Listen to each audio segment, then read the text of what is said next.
Good afternoon बच्चों। Physics का जो रिवीजन प्रोग्राम बीच में रोकना पड़ा था, आप लोगों को मालूम ही होगा क्या वजह थी उसकी, तो उसको हम आज से दोबारा शुरू कर रहे हैं और बचे हुए जो भी 15 दिन हैं उसमें मैक्सिमम टॉपिक्स का रिवीजन हम लोग करेंगे और जहाँ से क्वेश्चन ज़्यादा आते हैं उसको हम लोग पहले जल्दी जल्दी रिवाइज करेंगे। ठीक है, तो फोटो इलेक्ट्रिक इफेक्ट जो कि एक बहुत ही इंपॉर्टेंट टॉपिक है, इसका क्वेश्चन ज़रूर आता ही आता है और इसके बाद आएगा डी ब्रॉगली वेव, उसका भी क्वेश्चन एग्जाम में जरूर आता है। तो आइए फोटो इलेक्ट्रिक इफेक्ट में पहले आपको ये बता दें कि किन फार्मूलों का इस्तेमाल सबसे ज़्यादा हो रहा है। एक तो वर्क फंक्शन निकालने का फार्मूला एच न्यू नॉट, जहाँ पे न्यू नॉट थ्रेशोल्ड फ्रिक्वेंसी है, यानी कि H C by lambda naught, जहाँ पे लेमडा नॉट थ्रेशोल्ड वेवलेंथ है। एक तो ये फार्मूला एग्जाम में ज़्यादा बार पूछा गया। दूसरा, kinetic energy of electron is equal to energy of photon minus work function kinetic energy, और एनर्जी ऑफ फोटोन जिसको हम लोग एच न्यू भी कह सकते हैं माइनस डब्ल्यू, इसका इस्तेमाल भी खूब हो रहा है। ठीक है, और इसको लोग और ओपन कर लें तो एच सी बाई लेमडा, ये इसको थोड़ा सा ऐसा कर लेते हैं कि ये हो गया H nu minus H nu naught, जहाँ पर न्यू फोटोन की फ्रीक्वेंसी है और न्यू नॉट मेटल की थ्रेशोल्ड फ्रीक्वेंसी है। और इसी को हम लोग लिख सकते हैं H C by lambda minus H C by lambda naught, जहाँ पर लेमडा फोटोन की वेवलेंथ है और लेमडा नॉट मेटल की थ्रेशोल्ड वेवलेंथ है। ठीक है ना, तो इस फॉर्मूले से भी क्वेश्चन ज़्यादा पूछा गया है। ठीक है ना, काइनेटिक एनर्जी का जो फार्मूला हमारे पास है वो है energy of photon minus work function. कभी कभी वेलोसिटी पूछी जाती है, तो काइनेटिक एनर्जी को निकलने वाले इलेक्ट्रॉन की काइनेटिक एनर्जी और ये निकलने वाले इलेक्ट्रॉन की वेलोसिटी ई माइनस डब्ल्यू, इस प्रकार से भी हम लोग क्वेश्चन को सॉल्व कर सकते हैं। मतलब इसी इक्वेशन से हम लोग वेलोसिटी को भी फाइंड कर सकते थे। ये बेसिक चीज़ें हैं और ये आप लोगों को अच्छी तरह पता होगा कि किसी भी मेटल से इलेक्ट्रॉन बाहर निकालने के लिए, यानी कि फोटो इलेक्ट्रिक इफेक्ट कराने के लिए, ये जो फोटोन है इनकी फ्रीक्वेंसी मेटल की थ्रेशोल्ड फ्रीक्वेंसी से ज़्यादा होनी चाहिए और इनकी वेवलेंथ मेटल की थ्रेशोल्ड वेवलेंथ से कम होनी चाहिए। ठीक है ना, तो ये हो रहा है फोटो इलेक्ट्रिक इफेक्ट और इन्हीं बातों पर बेस्ड ज़्यादातर क्वेश्चन होते हैं। यानी कि जो फोटोन की फ्रीक्वेंसी है वो मेटल की थ्रेशोल्ड फ्रीक्वेंसी से ज़्यादा और जो फोटोन की वेवलेंथ है वो मेटल की थ्रेशोल्ड वेवलेंथ से कम होनी चाहिए। इन बातों पर ही क्वेश्चन ज़्यादातर आधारित है। अभी मैं इसको सॉल्व कराता हूँ। ये सारे PYQs हैं, यानी कि पूछे गए क्वेश्चंस हैं, और अब हम लोग इनको देखते हैं और आप देखेंगे कि किन फार्मूलों पर बेस्ड क्वेश्चन ज़्यादा बार पूछे गए हैं।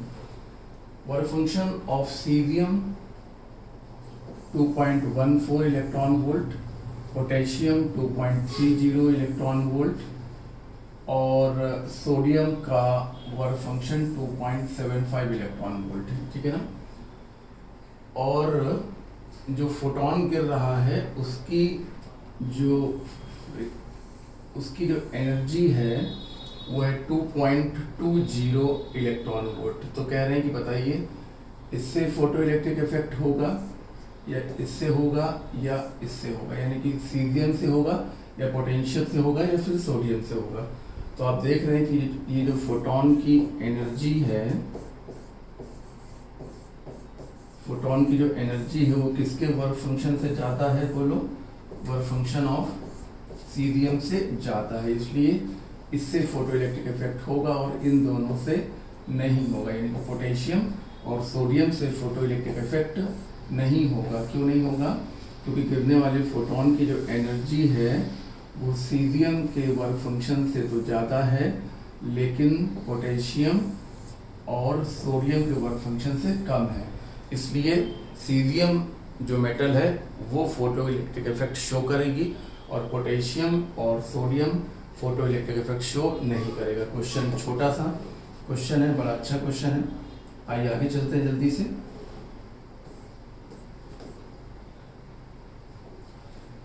क्वेश्चन है कि जब हमने एक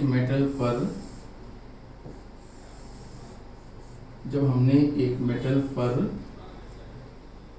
न्यू फ्रीक्वेंसी का फोटोन गिराया तो इलेक्ट्रॉन निकला, और इस इलेक्ट्रॉन को रोकने के लिए जो स्टॉपिंग पोटेंशियल था, ये देखिए ये स्टॉपिंग पोटेंशियल था, वो V/2 था। ओके, अब जब इन्होंने फोटोन की फ्रीक्वेंसी को हाफ कर दिया, गिरने वाले फोटोन की फ्रीक्वेंसी को क्या कर दिया बोलो, हाफ कर दिया, तो निकलने वाले इलेक्ट्रॉन की काइनेटिक एनर्जी कम हो जाएगी। ठीक है ना, ये काइनेटिक एनर्जी K1 है और ये K2 है। जब K2 कम हो जाएगा तो इसको रोकने के लिए जो स्टॉपिंग पोटेंशियल लगाना पड़ेगा वो भी कम लगाना पड़ेगा, जबकि यहाँ पर स्टॉपिंग पोटेंशियल को इन्होंने क्या कर दिया है, बढ़ा दिया है। ठीक है ना, जब गिरने वाले फोटोन की फ्रीक्वेंसी कम हो जाएगी तो निकलने वाले इलेक्ट्रॉन की काइनेटिक एनर्जी भी कम हो जाएगी, तो उसको रोकने के लिए स्टॉपिंग पोटेंशियल इससे कम होना चाहिए, और यहाँ पर इससे ज़्यादा दिया हुआ। फिर से सुन लो, गिरने वाले फोटोन की फ्रीक्वेंसी को जब हमने हाफ कर दिया तो निकलने वाले इलेक्ट्रॉन की काइनेटिक एनर्जी कम हो जाएगी, तो उसको रोकने के लिए स्टॉपिंग पोटेंशियल भी कम लगाना पड़ेगा, जबकि यहाँ पर स्टॉपिंग पोटेंशियल को बढ़ाया जा रहा है। इसलिए ये क्वेश्चन रॉन्ग क्वेश्चन है। लास्ट ईयर ये क्वेश्चन पूछा गया था नीट में, और ये क्वेश्चन रॉन्ग क्वेश्चन था। ठीक है ना, तो आप इसको जब PYQ में देखेंगे तो आपको वहां पर आंसर में लिखा हुआ मिलेगा क्वेश्चन इज रॉन्ग। ओके, चलिए लास्ट ईयर पूछा गया क्वेश्चन है, आगे चलेंगे जल्दी से। Light of frequency 1.5 times the threshold frequency is incident on the photo sensitive metal। एक फोटो सेंसिटिव मेटल है, उसमें जो फ्रीक्वेंसी फोटोन की है वो मेटल की थ्रेशोल्ड फ्रीक्वेंसी से कितने गुना है, 1.5 टाइम्स है। ठीक है ना, ओके। अब इन्होंने क्या किया कि what will be the photo electric current if frequency is halved. अगर फ्रीक्वेंसी को हाफ कर दिया जाए, यानी कि जो नई फ्रीक्वेंसी है वो पुरानी फ्रीक्वेंसी से हाफ कर दी जाए। पुरानी फ्रीक्वेंसी से हाफ का मतलब है कि 1.5 न्यू नॉट का हाफ कर दिया जाए, यानी कि 0.75 न्यू नॉट। तो नई फ्रीक्वेंसी फोटोन की, गिरने वाले फोटोन की नई फ्रीक्वेंसी मेटल की थ्रेशोल्ड फ्रीक्वेंसी से कम है। गिरने वाले फोटोन की नई फ्रीक्वेंसी मेटल की थ्रेशोल्ड फ्रीक्वेंसी से कम है, जिसकी वजह से अब फोटो इलेक्ट्रिक इफेक्ट होगा ही नहीं। बहुत अच्छा क्वेश्चन है, बहुत ही बढ़िया क्वेश्चन है। Photo electric effect will not takes place. Photo electric effect will not take place, होगा ही नहीं। एक बार फिर सुन लीजिए, गिरने वाले फोटोन की फ्रीक्वेंसी मेटल की थ्रेशोल्ड फ्रीक्वेंसी का 1.5 टाइम्स था और फोटो इलेक्ट्रिक इफेक्ट हो रहा था। ठीक है ना, इलेक्ट्रॉन निकल रहा था। अब जो नई फ्रीक्वेंसी है वो पुरानी फ्रीक्वेंसी का हाफ कर दिया गया। ठीक है ना, पुरानी फ्रीक्वेंसी का हाफ कर दिया गया, यानी कि 1.5 न्यू नॉट का हाफ कर दिया गया। यानी कि जो नई फ्रीक्वेंसी है फोटोन की वो मेटल की थ्रेशोल्ड फ्रीक्वेंसी का 0.75 टाइम्स है, 0.75 लेस देन 1 है। इसका मतलब है कि गिरने वाले फोटोन की फ्रीक्वेंसी मेटल की थ्रेशोल्ड फ्रीक्वेंसी से कम है, इसलिए फोटो इलेक्ट्रिक इफेक्ट नहीं होगा। फोटो इलेक्ट्रिक इफेक्ट नहीं होगा, होगा ही नहीं। तो फोटो करंट की बात पूछना ही बेकार है। ठीक है ना,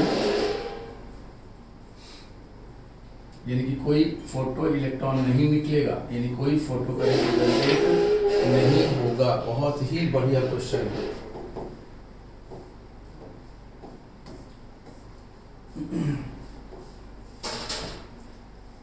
The work function of photosensitive material is 4 electron volt। Work function question में दिया गया है 4 electron volt. This longest wavelength of light that can cause photon emission from the substance, ठीक है ना? The largest wavelength of light that can cause photon emission from the substance. ये देखिए misprint है, फोटोन एमिशन नहीं होता है, electron emission होता है, ये मिसप्रिंट है।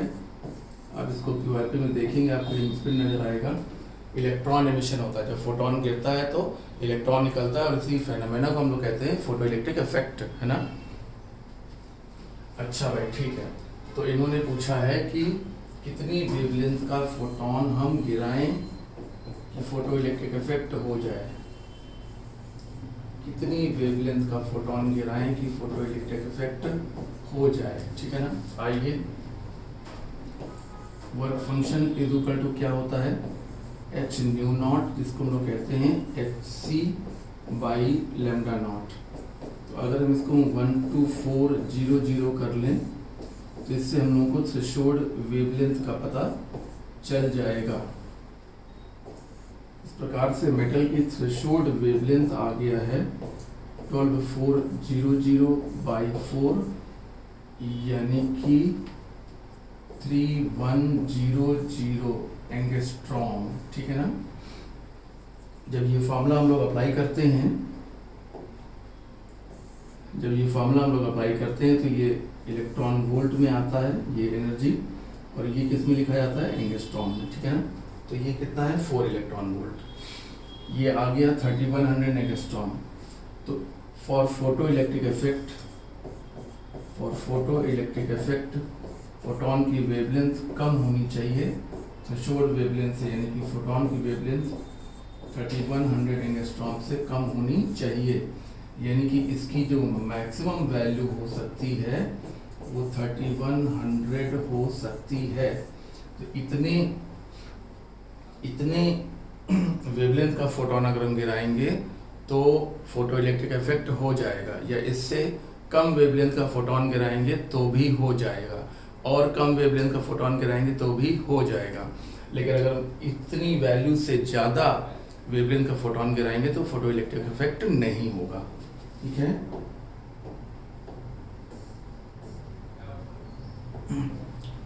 When the light of frequency 2 nu naught, where nu naught is threshold frequency, is incident on metal plate, the maximum velocity of electron emitted is v1. अच्छा, when frequency of incident radiation is increased to 5 nu naught, the maximum velocity of electron emitted from the metal surface is v2. The ratio of v1 and v2, v1 और v2 का ratio पूछा गया है। आइए शुरुआत करते हैं अपनी equation by the formula kinetic energy of electron is equal to H nu minus W, ठीक है ना। तो यहाँ पर न्यू की वैल्यू कितनी है, देखिए थ्रेशोल्ड वेवलेंथ का कितना गुना है, 2 टाइम्स है। तो ये होगा h into 2 new not minus ये होता है h न्यू नॉट। तो ये हो गया 2h nu not minus h nu naught यानी कि h न्यू नॉट। ये हमारी पहली इक्वेशन बन गई। आइए दूसरी इक्वेशन बनाते हैं। दूसरी equation K2 is equal to h nu minus W. इस बार जो फ्रीक्वेंसी है वो थ्रेशोल्ड फ्रीक्वेंसी का 5 टाइम्स है, ये गिवन है, ठीक है। ये हो गया h into 5 new not minus work function h nu not. तो 5h new not minus h nu naught यानी कि 4h न्यू नॉट। यहाँ तक बात आप लोगों को समझ में आ रही है। पहले जो फोटोन गिराया गया उसकी फ्रीक्वेंसी थ्रेशोल्ड फ्रीक्वेंसी का डबल था, बाद में जो फोटोन गिराए गए उनकी फ्रीक्वेंसी थ्रेशोल्ड फ्रीक्वेंसी की 5 टाइम्स है। तो 5h new not minus h nu naught यानी कि 4h न्यू नॉट। इस तरीके से हम ये कह सकते हैं कि K1 और K2 का जो रेशियो है वो 1/4 है। देखिए ये h न्यू नॉट और ये 4h न्यू नॉट, तो कितना रेशियो हो गया 1/4। K1 by K2, K1 का मतलब K1 by K2 का मतलब हो गया V1 by V2 का whole square is equal to 1/4। Hence we can say that V1 और V2 का रेशियो कितना होगा, बोलो 1/2 होगा। बहुत ही बढ़िया क्वेश्चन है। आप ये देख पा रहे होंगे कि आप लोगों ने जो क्लास में फोटो इलेक्ट्रिक इफेक्ट पढ़ा है जिस लेवल पर, उस लेवल के सामने जो एग्ज़ाम में क्वेश्चन आ रहा है वो बिल्कुल उससे रिलेवेंट आ रहा है, उससे कम कॉन्सेप्ट का आ रहा है। तो इसलिए आप क्वेश्चन कर लेंगे ज़रूर, मतलब डेफिनेटली आप क्वेश्चन सॉल्व कर लेंगे, बस पढ़ के जाना होगा।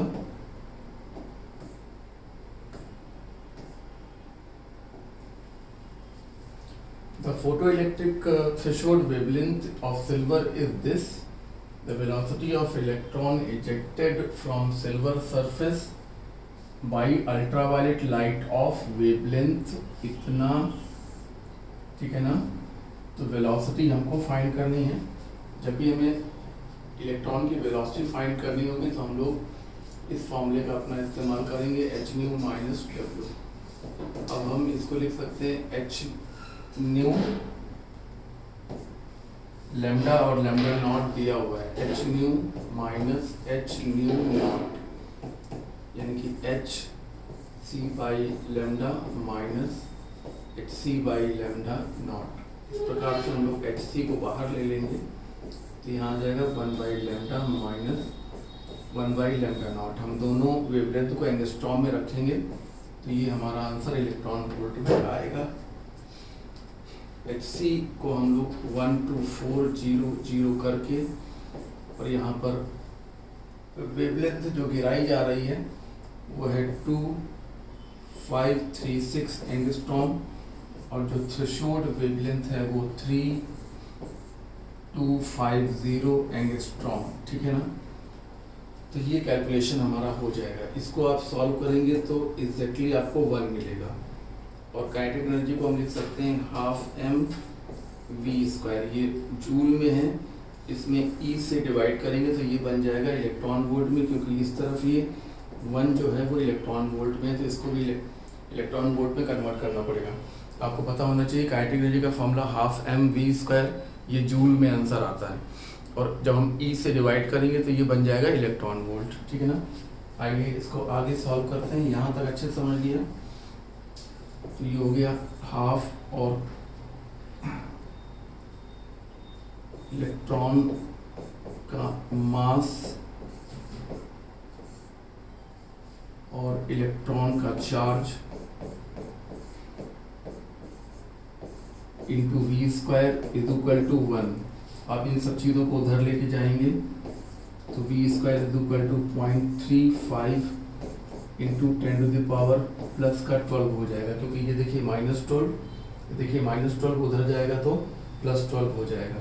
और अब हमें इसका सिर्फ रूट लेना रह गया है, हम लोग इसका रूट ले लेंगे तो √0.35 इंटू 10⁻12, तो ये आ गया आपका 0.6 इंटू 10⁻6, जिसे आप कह सकते हैं 6 इंटू 10⁵ मीटर पर सेकेंड। सवाल बहुत ही बढ़िया है, लेकिन इस सवाल में एक प्रॉब्लम है। प्रॉब्लम ये है कि कैलकुलेटिव क्वेश्चन है, आया हुआ क्वेश्चन है।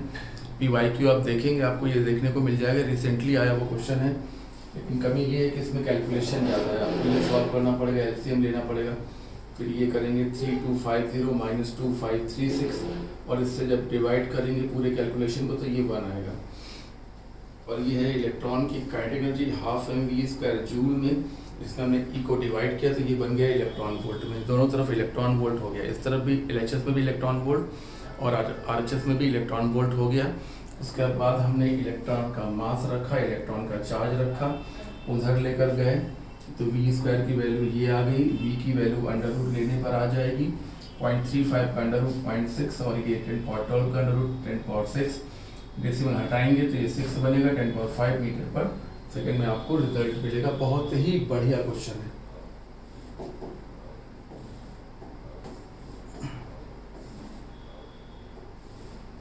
When a metallic surface is illuminated with radiation of wavelength lambda, the stopic potential is V.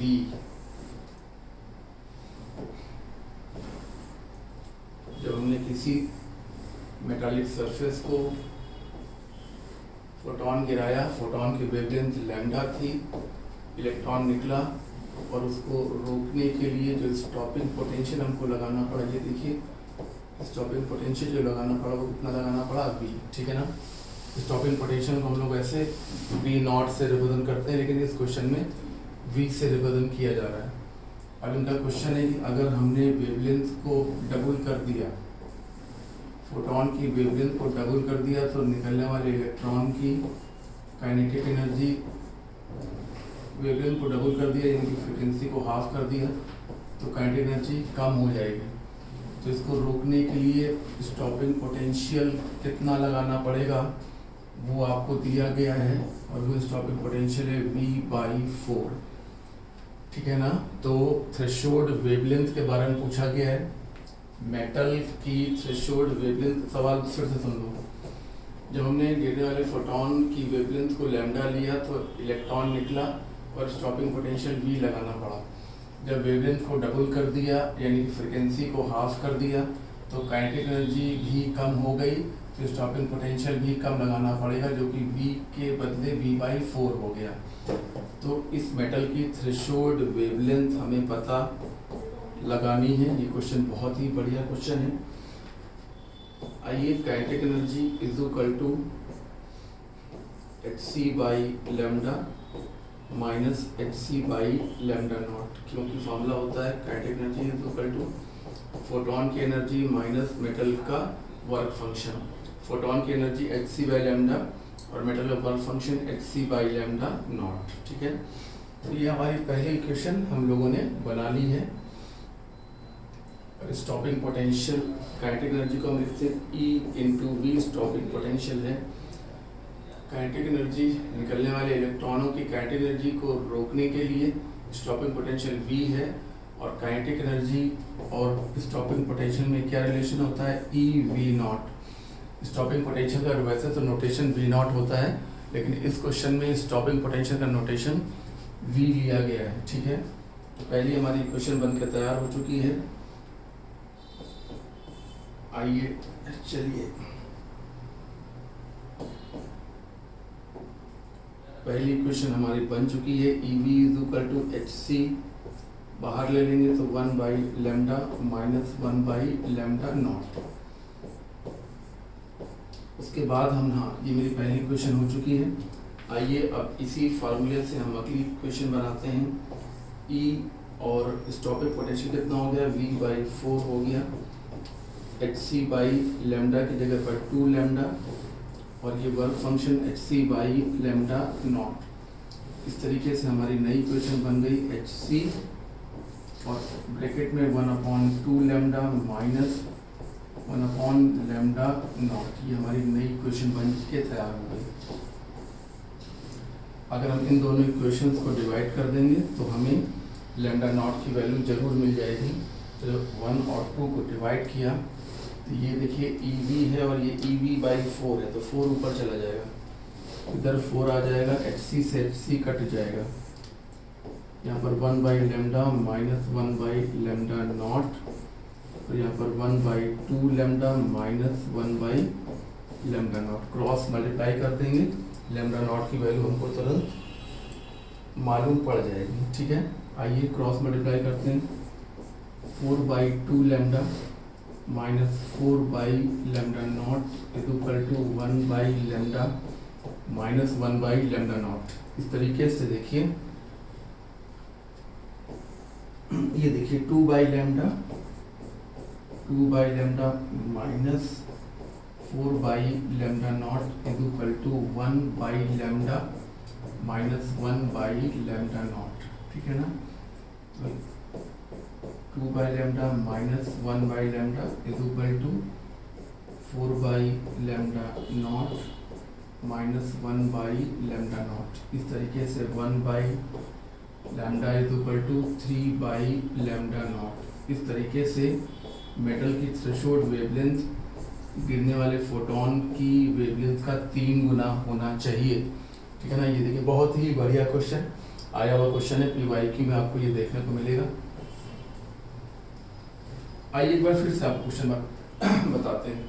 जब गिरने वाले फोटोन की वेवलेंथ लैम्डा थी, तो निकलने वाले इलेक्ट्रॉन को रोकने के लिए स्टॉपिंग पोटेंशियल V था। जब वेवलेंथ को डबल कर दिया गया तो इलेक्ट्रॉन निकला और उसको रोकने के लिए स्टॉपिंग पोटेंशियल V/4 है। तो इस मेटल की थ्रेशोल्ड वेवलेंथ हमको फाइंड करनी है। क्वेश्चन आपको समझ में आ गया है? चलिए, आपको आइंस्टीन की इक्वेशन याद आ रही है? Kinetic energy of electron is equal to energy of photon minus work function. तो ये होता है hc बाई लैम्डा और ये होता है hc बाई लैम्डा नॉट। तो ये हमारी ये की फॉर्मूला मैंने अभी आपको बताया था। काइनेटिक एनर्जी और स्टॉपिंग पोटेंशियल का relation K is equal to EV naught. ये हो गया EV बराबर hc कॉमन ले लिया, ये ब्रैकेट में आ गया, इक्वेशन 1 बन गई। अगले एक्सपेरिमेंट में जो स्टॉपिंग पोटेंशियल है वो V की जगह पर V/4 है और वेवलेंथ लैम्डा की जगह पर 2 लैम्डा है। और ये स्टॉपिंग पोटेंशियल का फॉर्मूला तो फिक्स है, ठीक है। तो यहाँ से भी hc को कॉमन ले लिया तो ये आ गया। जब हमने दोनों इक्वेशन को डिवाइड किया तो ये बन गया, क्रॉस मल्टीप्लाई किया, लैम्डा को एक तरफ और लैम्डा नॉट के टर्म्स को हम लोग एक तरफ ले गए। लैम्डा के टर्म्स को एक तरफ और लैम्डा नॉट के टर्म्स को अदर साइड में ले गए, आराम से सॉल्व हो गया। Threshold wavelength is equal to 3 times wavelength of incident photon. बहुत ही बढ़िया क्वेश्चन।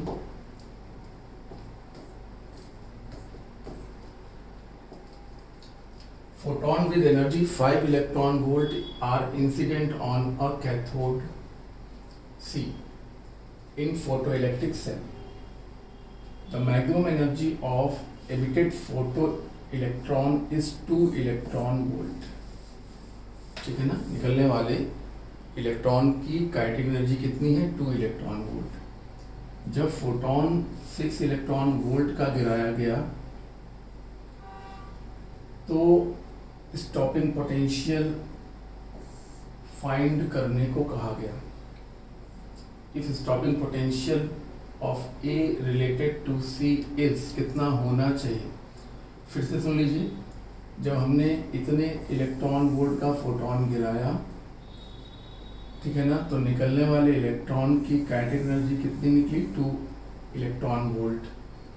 तो जब हमने गिरने वाले फोटोन 6 इलेक्ट्रॉन वोल्ट का लिया तो भी इलेक्ट्रॉन निकला और स्टॉपिंग पोटेंशियल फाइंड करना है, ठीक है। आइए आइंस्टीन की इक्वेशन को ध्यान से देखें। K is equal to E minus W। तो यहाँ पर इसकी वैल्यू 6 है और इसकी वैल्यू W। Just wait. निकलने वाले इलेक्ट्रॉन की काइनेटिक एनर्जी है 2 इलेक्ट्रॉन वोल्ट और गिरने वाले फोटोन की है 5 इलेक्ट्रॉन वोल्ट माइनस W, ठीक है ना। इस प्रकार से हमें वर्क फंक्शन का पता चल गया। 5 माइनस 2 इलेक्ट्रॉन वोल्ट यानी कि 3 इलेक्ट्रॉन वोल्ट, ठीक है ना। ये एक बात हमको मालूम पड़ गई। और अब कहा जा रहा है कि when photon of energy 6 electron volt, जब गिरने वाले फोटोन की एनर्जी को 6 इलेक्ट्रॉन वोल्ट रखा गया तो निकलने वाले इलेक्ट्रॉन को रोकने के लिए स्टॉपिंग पोटेंशियल कितना होना चाहिए? तो आइए एक बार हम फिर से इसी इक्वेशन का इस्तेमाल करें। यहाँ से हम लोग वर्क फंक्शन फाइंड कर चुके हैं कि is equal to E minus W। ये हो जाएगा EV नॉट अपॉन E, ये इलेक्ट्रॉन वोल्ट में आ गया और ये गिरने वाले फोटोन की एनर्जी 6 इलेक्ट्रॉन वोल्ट और वर्क फंक्शन कितना? 3 इलेक्ट्रॉन वोल्ट। इस तरह से देखिए हम लोगों ने दोनों तरफ इलेक्ट्रॉन वोल्ट बना लिया। जब हम K बराबर EV नॉट लिखते हैं तो जूल में आता है और जूल में E से डिवाइड करने पर वो इलेक्ट्रॉन वोल्ट बन जाता है। ध्यान रखने की बात है कि दोनों तरफ हमको इलेक्ट्रॉन वोल्ट ही यूनिट लेकर चलनी है। इस तरीके से ये E से E कैंसिल हो गया और V नॉट बराबर आ गया 3 वोल्ट, ठीक है ना। और कैसा होगा बताइए? नेगेटिव, क्योंकि स्टॉपिंग पोटेंशियल हमेशा कैसा होता है? नेगेटिव होता है। स्टॉपिंग पोटेंशियल किसके लिए होता है? इलेक्ट्रॉन के लिए होता है। तो इलेक्ट्रॉन को रोकने के लिए जो प्लेट चाहिए होती है उसका पोटेंशियल नेगेटिव होना चाहिए, तभी नेगेटिव प्लेट नेगेटिव इलेक्ट्रॉन को रिपेल करेगी और रोक देगी, ठीक है।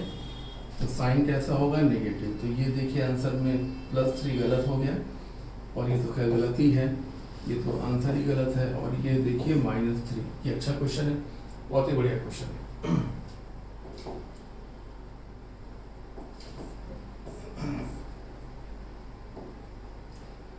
A certain metallic surface is illuminated with monochromatic light of wavelength lambda। आइए डायग्राम बनाकर समझाते हैं कि एक मेटल की सरफेस पर जब हमने एक फोटोन गिराया कितनी वेवलेंथ का, लैम्डा वेवलेंथ का, तो इलेक्ट्रॉन निकला और इसको रोकने के लिए स्टॉपिंग पोटेंशियल कितना लगाना पड़ा बताओ, 3V0। ठीक है, ये लिखा हुआ है। अगर सेम सरफेस पर हम 2 लैम्डा वेवलेंथ की लाइट डालें तो निकलने वाले इलेक्ट्रॉन की काइनेटिक एनर्जी कम हो जाएगी और उसको रोकने के लिए स्टॉपिंग पोटेंशियल भी कम हो जाएगा। तो कितना हो गया देखिए, V0 हो गया। पहले 3V0 था, कितना हो गया, V0 हो गया। तो इस मेटल की थ्रेशोल्ड वेवलेंथ हमको फाइंड करनी है। तो देखिए ये क्वेश्चन भी आइंस्टीन की इक्वेशन पर बेस्ड है। W हमें वेवलेंथ फाइंड करना है, ये होता है hc/λ माइनस hc/λ0। तो आइए हम लोग अपनी पहली इक्वेशन हम लोग पहले बनाएं। ये कितना होता है, eV0। तो आइए इस इक्वेशन के हिसाब से हम लोग अपनी पहली इक्वेशन बनाने जा रहे हैं और वो है E × 3V0, क्योंकि स्टॉपिंग पोटेंशियल कितना है, 3V0। ये देखिए लिखा हुआ है 3V0। तो E × 3V0 = hc/λ minus hc/λ0। First equation हो गई। आइए सेकंड इक्वेशन बनाते हैं। सेकंड इक्वेशन में स्टॉपिंग पोटेंशियल V0 है, hc/वेवलेंथ है 2λ और ये हो गया hc/λ0। This is the second equation. ठीक है, दोनों इक्वेशन को डिवाइड करें। दोनों इक्वेशन को अगर डिवाइड करेंगे तो आएगा देखिए ऊपर 3 और hc से hc कैंसिल हो जाएगा और ऊपर आएगा 1/λ माइनस 1/λ0 और नीचे आएगा 1/2λ माइनस 1/λ0। हम क्रॉस मल्टीप्लाई करेंगे तो 3/2λ माइनस 3/λ0 = 1/λ माइनस 1/λ0। ये कैलकुलेशन आपको समझ में आ रहा है। क्रॉस मल्टीप्लाई जब करेंगे तो यहाँ पर 3 आएगा और यहाँ भी 3 आएगा, जबकि यहाँ पर नीचे कुछ नहीं है, 1 है, तो यहाँ पर ऐसे के ऐसे ही रहेगा। तो लैम्डा वाले एक तरफ कर लें तो 3/2λ माइनस 1/λ = 3/λ0 माइनस 1/λ0। ये हो गया। यहाँ देखिए 2λ तो 3 माइनस 2 यानी कि यहाँ पर आएगा 1/λ।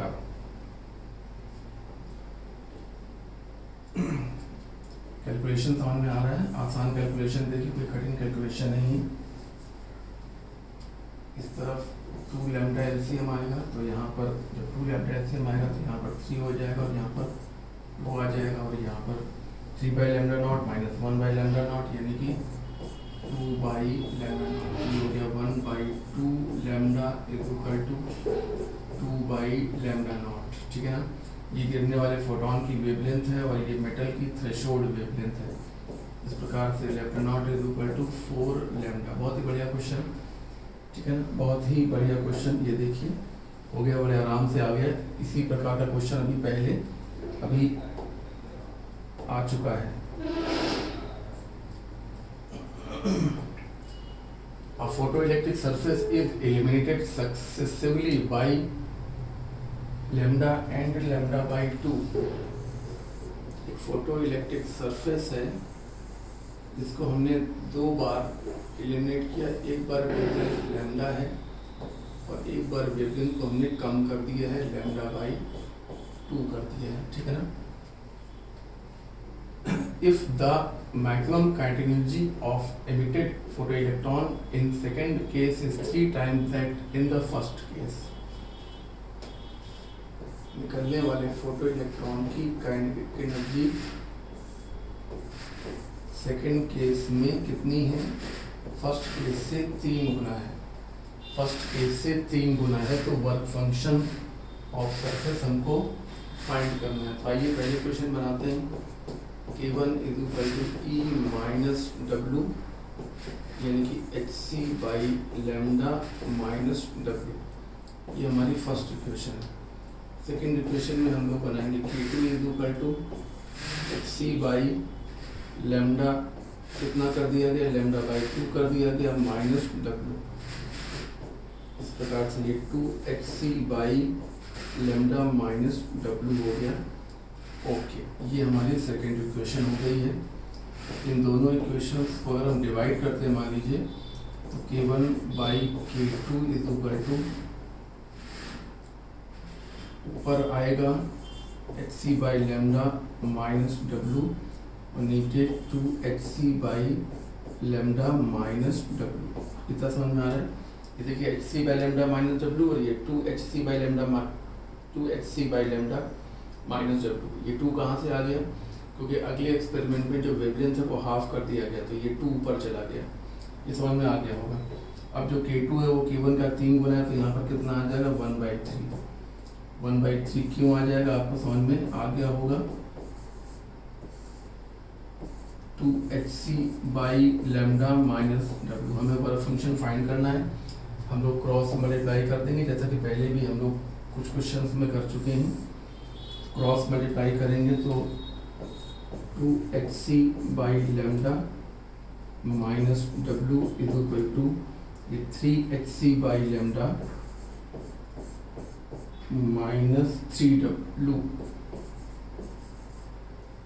इस तरीके से hc बाई लेमडा वाले टर्म एक तरफ और वर्क फंक्शन वाले टर्म एक तरफ ले आ सकते हैं। hc by lambda minus 2hc by lambda, तो ये बन गया 2 work function is equal to hc by lambda. So the work function of metal will be hc by 2 lambda.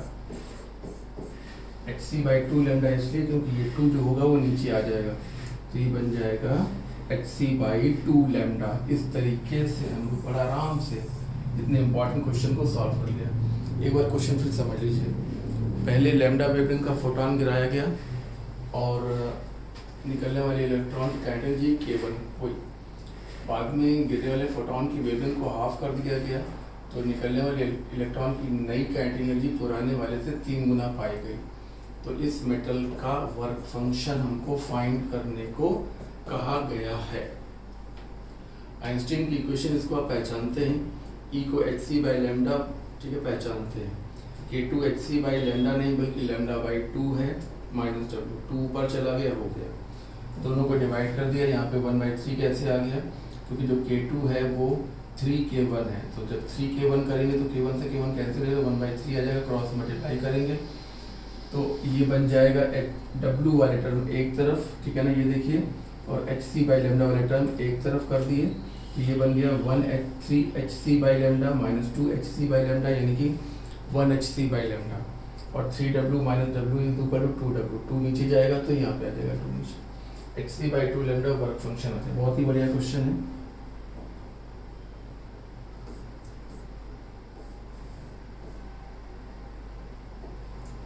बहुत ही बढ़िया क्वेश्चन है। When the energy of incident radiation is increased 20%, the kinetic energy of photo electron emitted from metal surface increased from 0.5 to 0.8। निकलने वाले electron की kinetic energy 0.5 से बढ़कर 0.8 हो जाती है, ठीक है ना। कब हो जाती है? जब हम गिरने वाले फोटोन की एनर्जी को 20% बढ़ा देते हैं। आइए इक्वेशन बनाते हैं। K is equal to E minus W, और ये कितना है? 0.5 है, और this is E minus W, ठीक है ना। ये हमारी पहली इक्वेशन हो गई। दूसरी इक्वेशन में क्या होगा कि जो नया ई है वो ई से कितने परसेंट ज़्यादा है, 20% ज़्यादा है।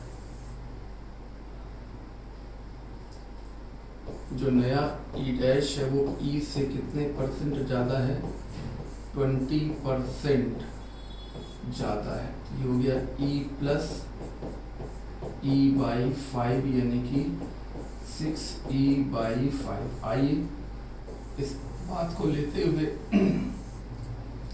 अपनी नई इक्वेशन हम लोग बनाते हैं। आइए तो अब अगली बार k equal to E dash minus W, तो जो नया k है वो 0.8 है और जो नई एनर्जी है वो 6e/5 है। वर्क फंक्शन हमको फाइंड करना है। ये हमारे पास दो इक्वेशन है, ठीक है, क्योंकि हमें वर्क फंक्शन फाइंड करना है और हमारे पास दो अननोन है और दो इक्वेशन है। जिस प्रकार से हम लोग चाहें तो ई भी निकाल सकते हैं या हम लोग डब्ल्यू भी निकाल सकते हैं, क्योंकि हम लोगों को वर्क फंक्शन फाइंड करना है, इसलिए हम लोग ई को एलिमिनेट करेंगे। तो यहाँ से अगर हम देखें तो E is equal to 0.5 plus W, ठीक है ना। और अगर हम यहाँ से देखें, यहाँ से तो 6e/5 is equal to 0.8 plus work function. ये हमारे पास नई इक्वेशन आ गई 1 डैश और 2 डैश। अगर हम इन दोनों को डिवाइड कर दें, 1 और 2 को अगर हम लोग डिवाइड कर दें तो हम लोग पाते हैं 5/6। 5/6 कैसे हम लोग पाते हैं, क्योंकि ऊपर है e और नीचे है 6e/5। डिवाइड करेंगे तो ये ऊपर चला जाएगा और ये नीचे रह जाएगा। तो 5/6 is equal to 0.5 plus work function upon 0.8 plus work function. Cross multiply कर सकते हैं हम लोग, तो 4 plus 5 work function is equal to 3 plus 6 work function. तो 4 minus 3 is equal to 6 work function minus 5 work function. So this become work function is equal to 1 electron volt, ठीक है ना। ये आपका आंसर आ गया 1 electron volt, option B correct. बहुत ही बढ़िया क्वेश्चन है। बढ़िया क्वेश्चन इसलिए है क्योंकि इसमें गिरने वाले फोटोन की एनर्जी को 20% जब बढ़ाया गया तो निकलने वाले इलेक्ट्रॉन की काइनेटिक एनर्जी भी 0.5 इलेक्ट्रॉन वोल्ट से बढ़कर 0.8 इलेक्ट्रॉन वोल्ट हो गई। तो पहली इक्वेशन में k की जगह पर 0.5 और e की जगह पर e है। दूसरी इक्वेशन में k की जगह पर 0.8 और e की जगह पर 6e/5 है माइनस w। अब यहाँ पर देखिए, यहाँ पर भी दो अननोन और यहाँ पर भी दो अननोन। हमको वर्क फंक्शन फाइंड करना है, तो हमने e को एक किनारे ले लिया और w को एक किनारे ले लिया। तो यहाँ से बन गया e is equal to 0.5 plus w और यहाँ से बन गया 6e/5 is equal to 0.8 plus w। ये first equation second equation divide करेंगे तो ये आ जाएगा, क्रॉस मल्टीप्लाई करेंगे ये आ जाएगा।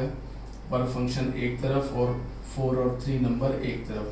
4 minus 3 1, 6 minus 5 1। Work function 1 electron. बहुत ही बढ़िया क्वेश्चन है।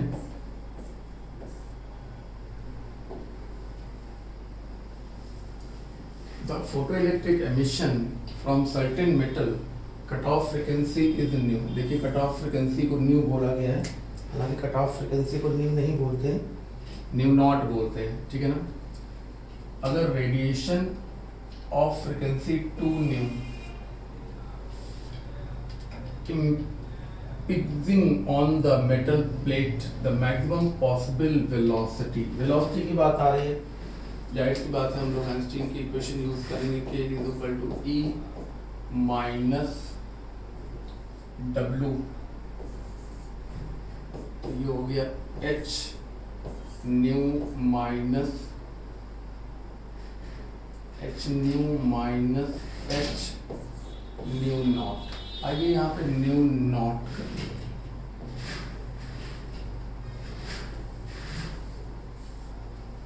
तो ये हो गया 2 न्यू नॉट, ठीक है।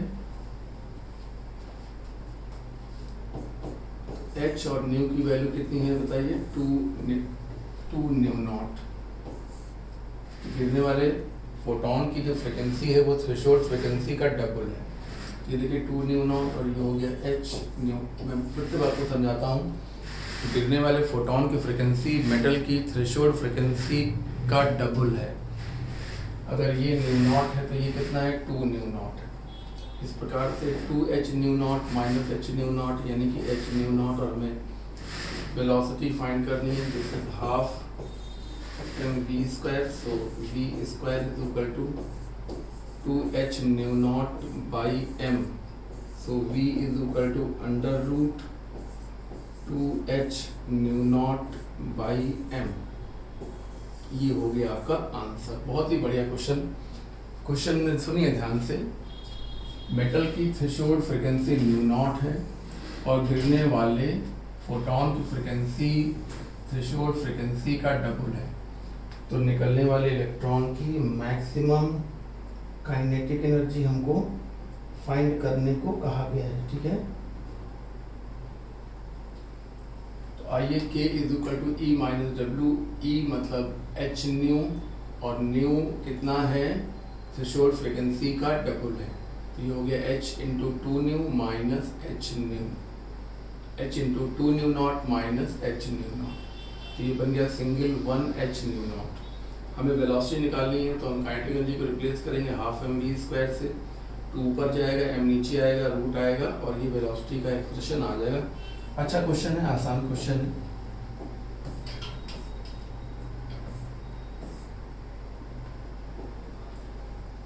देखिए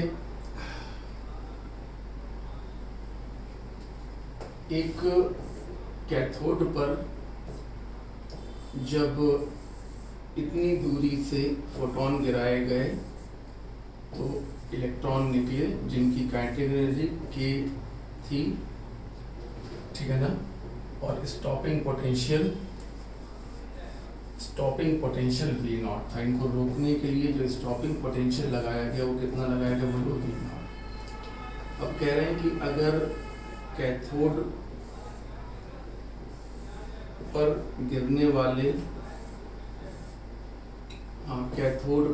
वाले फोटोनों की दूरी को d से घटाकर d/2 कर दिया जाए। ये देखिए d/2 कर दिया। हाँ, पहले 50 से गिरा रहे थे और अब किससे गिरा रहे हैं बताइए, 25 से गिरा रहे हैं। ये देखिए 25 दूरी से गिरा रहे हैं। तो अब जो इलेक्ट्रॉन निकलेंगे उनकी काइनेटिक एनर्जी कितनी होगी और इनको रोकने के लिए स्टॉपिंग पोटेंशियल कितना लगाना पड़ेगा, ठीक है ना, नया स्टॉपिंग पोटेंशियल कितना लगाना पड़ेगा। अब मेरी बात सुनिए, दूरी को कम करने से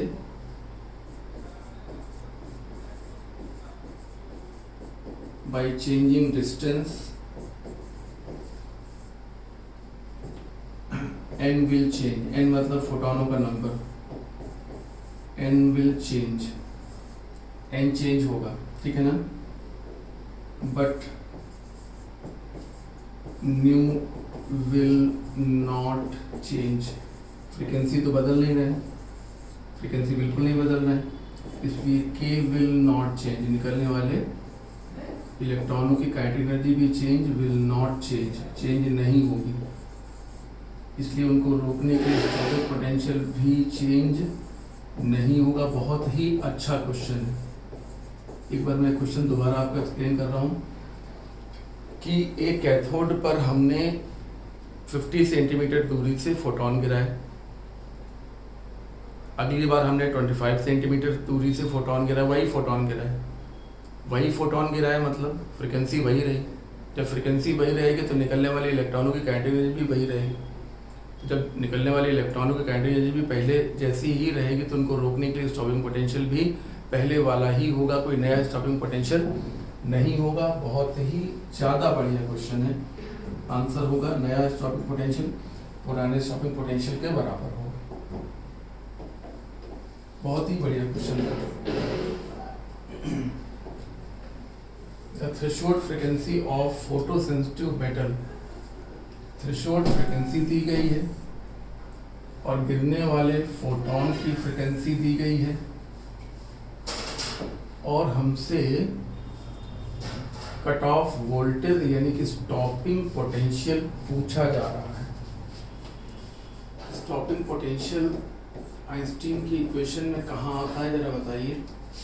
स्टॉपिंग पोटेंशियल यहाँ पे आता है और ये हो गया आपका एच न्यू, हाँ H nu minus H nu not. H को हम लोग कॉमन ले लेंगे तो ये बन जाएगा न्यू माइनस न्यू नॉट। हमें स्टॉपिंग पोटेंशियल फाइंड करना है। इस प्रकार से ये एच बाई ई और ब्रैकेट में न्यू माइनस न्यू नॉट। हमें ये सब कुछ मालूम है। देखिए ये प्लांक कांस्टेंट की वैल्यू और ये इलेक्ट्रॉन का चार्ज और ये दोनों वैल्यूज हमको दी गई हैं 8.2 into 10 to the power 14 and this is 3.3 into 10 to the power 14। ये देखिए दोनों वैल्यूज हमको दी गई हैं। ये लगभग देखिए 4 हो जाएगा और इसको देखें तो ये 10 to the power -15 और इनको देखें तो 8.2 माइनस 3.3 8.2 है, 8.2 और ये 3.3 4.9 इंटू 10 to the power 14। तो ये लगभग 5 है तो ये हो गया लगभग 20 इंटू 10 to the power -1। सवाल बहुत बढ़िया है। 2 volt stopping potential will be 2 volt. बहुत ही बड़ा क्वेश्चन, दोबारा देख लीजिए। ये आइंस्टीन की इक्वेशन है। इसमें ये फोटोन की एनर्जी एच न्यू और मेटल की थ्रेशोल्ड, मेटल का work function H nu not. H common ले लिया हमने, देखो ये भी दिया है और ये भी दिया है और एच हमें मालूम है। ई को हम के को हम लिखते हैं ई वी नॉट। ई को हम नीचे लेके आएंगे, एच का मान रख दिया, ई का मान रख दिया, ये दोनों हर्ट्ज में रख दिया। पूरा काम एसआई सिस्टम में किया, इसलिए आंसर ऑटोमेटिकली वोल्ट में आ गया। कैलकुलेशन कोई कठिन नहीं है। 4.9 को हमने मोटा मोटा 5 मान लिया है और इसका डिवीजन करने पे मोटा मोटा 4 कर लिया है।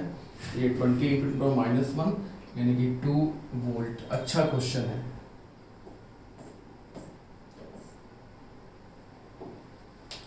Light of 2 different frequencies whose photon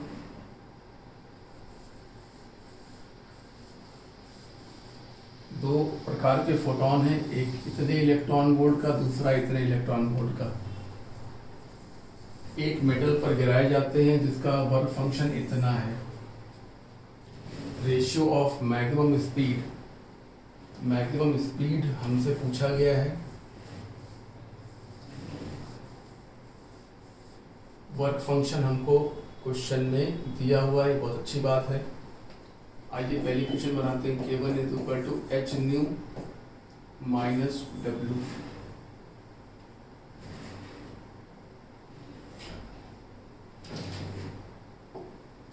पूरा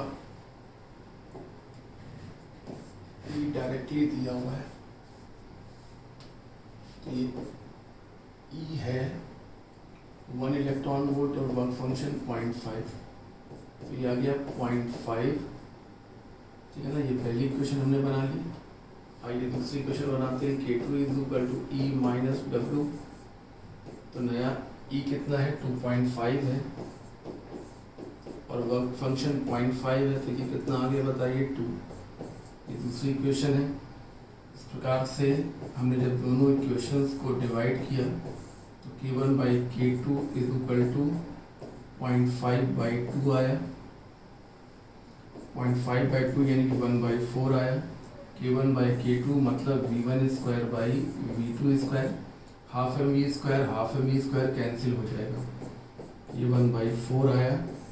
इस तरीके से आप देख पा रहे हैं V1 by V2 will be equal to 1/2। कितना अच्छा क्वेश्चन है, कितना आराम से निकल रहा है क्वेश्चन। आइए फिर से बताते हैं। पहले E दिया है और वर्क फंक्शन दिया है। बाद में नया ई दिया है और वर्क फंक्शन वही रहेगा क्योंकि मेटल वही है। इस प्रकार से ये 0.5 बना और ये 2 बना, दोनों को डिवाइड करने पर ये बना 0.5/2 यानी कि 1/4। K1 by K2, K1 मतलब half M V1 square, K2 मतलब half M V2 square is equal to 1/4। V1 square by V2 square is equal to 1/4, V1 by V2 is equal to 1/2। Easily आपको question का solution समझ में आ रहा है, question समझ में आ रहा है, सोल्यूशन समझ में आ रहा है।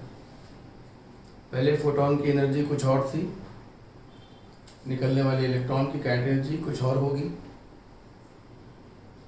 बाद में उसी सरफेस पर नया फोटोन गिराया गया जिसकी एनर्जी ज़्यादा थी, तो निकलने वाले इलेक्ट्रॉन की काइनेटिक एनर्जी भी ज़्यादा होगी।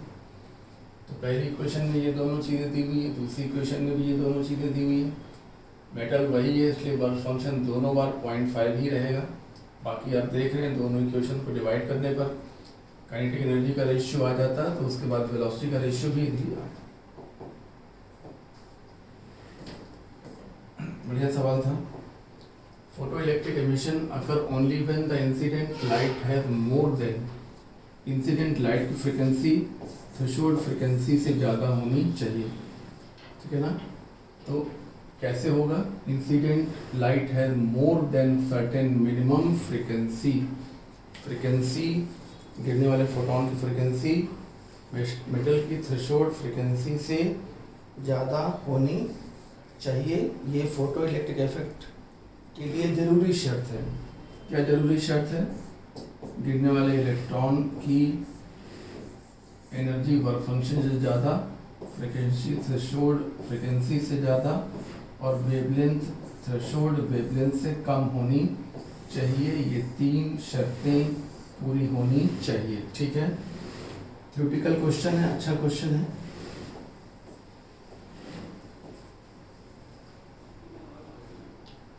Photo electric emission process from metal, work function दिया हुआ है।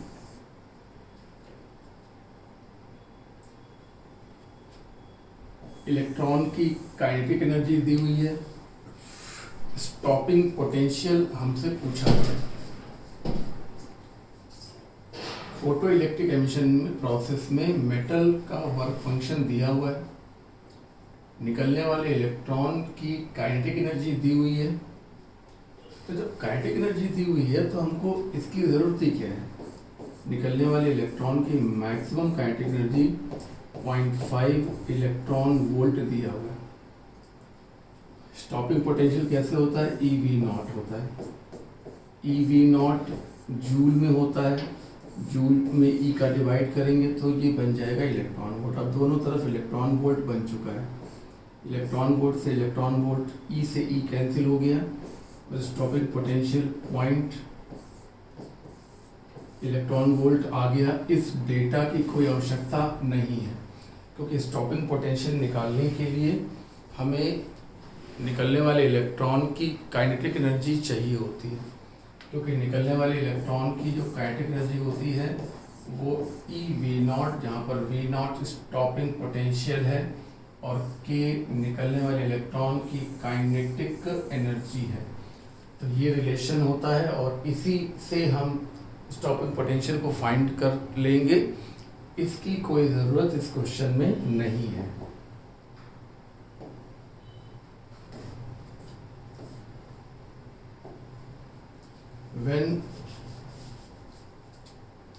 When monochromatic radiation of intensity I fall on metal surface, the number of photoelectrons and maximum kinetic energy is n and t।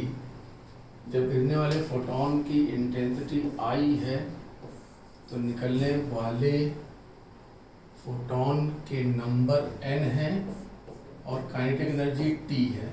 अच्छा, जब हमने गिरने वाले फोटोन की intensity को I से बढ़ाकर डबल कर दिया तो क्या होगा, निकलने वाले इलेक्ट्रॉन का नंबर तो डबल हो जाएगा और काइनेटिक एनर्जी में कोई फर्क नहीं पड़ेगा, क्योंकि जो काइनेटिक एनर्जी होती है वो डिपेंड करती है फ्रीक्वेंसी पर, ना कि इंटेंसिटी पर, ठीक है। तो इंटेंसिटी को डबल करने से निकलने वाले इलेक्ट्रॉनों का नंबर तो डबल हो जाएगा लेकिन काइनेटिक एनर्जी में कोई फर्क नहीं पड़ेगा। तो कौन सा होगा, 2n and t, option B correct होगा। बहुत बढ़िया क्वेश्चन था ये, बहुत ही बढ़िया क्वेश्चन था भाई। Potential difference that must be applied to stop. Work function दिया हुआ है और गिरने वाले फोटोन की वेवलेंथ भी दी गई है और स्टॉपिंग पोटेंशियल हमसे पूछा गया है। स्टॉपिंग पोटेंशियल के लिए आइंस्टीन की equation E minus W, work function दिया हुआ है और ये hc by lambda minus W, ठीक है ना। ये हो जाएगा 12400 अपॉन वेवलेंथ 200 नैनोमीटर, 200 नैनोमीटर।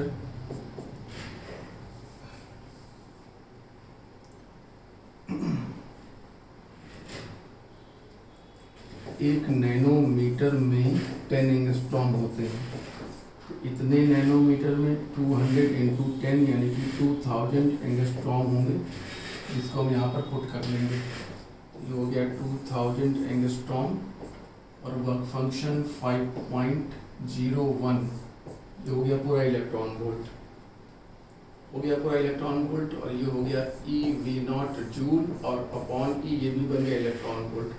अब दोनों तरफ इलेक्ट्रॉन वोल्ट हो गया, तो अब ये हम आसानी से सॉल्व कर पाएंगे। 12.4/2 कर सकते हैं, माइनस 5.01 कर सकते हैं, तो ये 6.2 बन गया और ये 5.01, तो 6.20 और 5.01, तो ये बन गया 9 और ये बन गया 1 और ये बन गया 1, तो 1.19 यानी कि अप्रॉक्सीमेटली में देखें तो ये 2 वोल्ट आ गया। बहुत ही अच्छा क्वेश्चन है, बिल्कुल बढ़िया क्वेश्चन है। यहाँ पर गिरने वाले फोटोन की वेवलेंथ दी गई है, वर्क फंक्शन दिया गया है। इसको हमने 12400 लिखा, तो ये हमको एंगस्ट्रॉम में लिखना होगा और ये हमारा इलेक्ट्रॉन वोल्ट में बन गया पूरा। ये इलेक्ट्रॉन वोल्ट और ये इलेक्ट्रॉन वोल्ट ये सॉल्व हुआ, ये आ गया। और ये EV0 काइनेटिक एनर्जी के कई बार बता चुके, K = EV0 जूल में होगा और जूल को इलेक्ट्रॉन वोल्ट बदलने के लिए E से डिवाइड करेंगे तो इलेक्ट्रॉन वोल्ट बन गया। तो ये भी इलेक्ट्रॉन वोल्ट और ये भी इलेक्ट्रॉन वोल्ट, ठीक है ना। इस प्रकार से E कैंसिल हो गया और V0 की वैल्यू, स्टॉपिंग पोटेंशियल की वैल्यू वोल्ट में आ गई। बहुत ही अच्छा क्वेश्चन था। और the number of photo electrons emitted for light of frequency nu higher than the threshold frequency nu naught. Number of photon emitted, photon का नंबर जो होता है,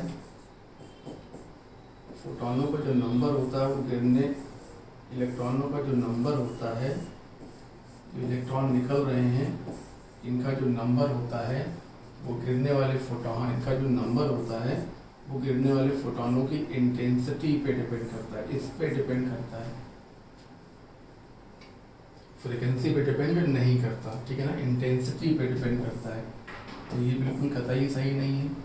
फ्रीक्वेंसी की तो कोई बात ही नहीं है, फ्रीक्वेंसी की तो कोई बात ही नहीं है, ठीक है ना, इंटेंसिटी की बात है। अगर हमें निकलने वाले इलेक्ट्रॉनों का नंबर बढ़ाना है, जो नंबर होता है वो डिपेंड करता है इंटेंसिटी पर,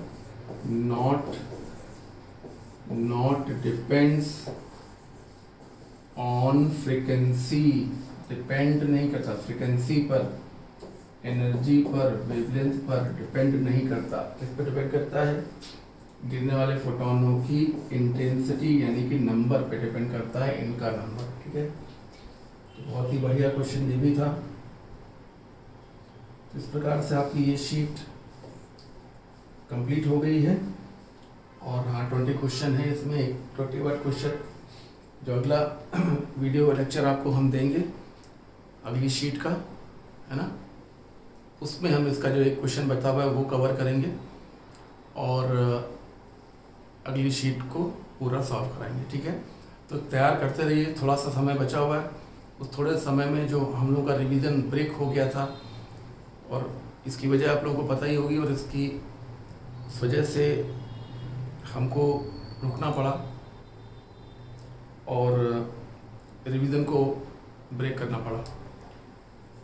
इस बीच किसी दूसरे से भी रिवीजन के लिए हम कह सकते थे, लेकिन फिर ये हुआ कि हम जितनी जल्दी से जल्दी फ्री हो जाएं तो हम ही कराएं। तो इसलिए हम यहाँ पर आपके सामने दोबारा आए और शुरू किया। कम समय में जितना मैक्सिमम से मैक्सिमम हो पाएगा उतना हम लोग करेंगे। Thank you.